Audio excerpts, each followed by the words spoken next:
पहिला बस हे मग 2 मिनिटं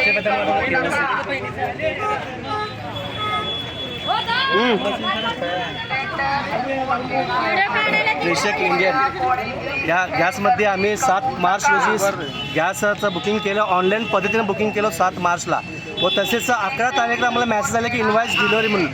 जे नियमानुसार मेसेज येतं डिलिव्हरी व्हायला पाहिजे ते डिलिव्हरी होईना आणि जवळपास आता आज 28 तारीख आहे.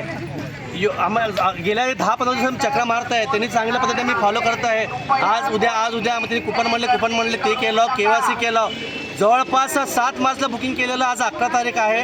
कुठल्या पद्धतीने आम्हाला त्यांनी पद्धतीने साथ देणं काय करेल तरी फक्त त्यांच्या मनात चाललं कारभार.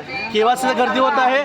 7 मार्च दिलेली तारीख आम्हाला गॅस मिळायला पाहिजे. कुठली दाद देणं आम्हाला, कुठली दखल देणं, फक्त उन्हात नागरिकांना त्रास होत आहे याची जिल्हाधिकारी व तसेच अन्नधान्य पुरवठा अधिकाऱ्यांनी लक्ष देऊन, कारण का नागरिकांना हाक त्रास होत आहे. कारण का बुकिंग नियमानुसार करून सुद्धा आपण गॅस भेटत नाही आहे. 1 टाकी असताना मी काय करावं सांगा. आता जवळपास 28 दिवस झाले आम्हाला काही भेटे ना. याचा बोंगळ कारभार चालू आहे, यांचा मनमानी पद्धत चालू आहे. नागरिकांना हाक त्रास होत आहे. आमचं बुकिंग 7 मार्चला होतं, 11 तारीख डिलिव्हरी मेसेज आलेला आहे ऑनलाईन पद्धतीनुसार. तरी सुद्धा युद्धाच्या अगोदर मी बुकिंग केलेलं आहे, तरी पण आम्हाला गॅस भेटे ना, कुठल्या दाद देईना, फक्त त्यांच्या मनानं कारभार करू. मी कृपया जिल्हाधिकारी विनंती करतो की यांच्याकडे लक्ष देऊन या प्रेषक इंडियनवर व्यवस्थित कारवाई करावे व अन्नधान्य पुरवठा अधिकारी लक्ष देऊन कारवाई करावी असं मी विनंती करतो.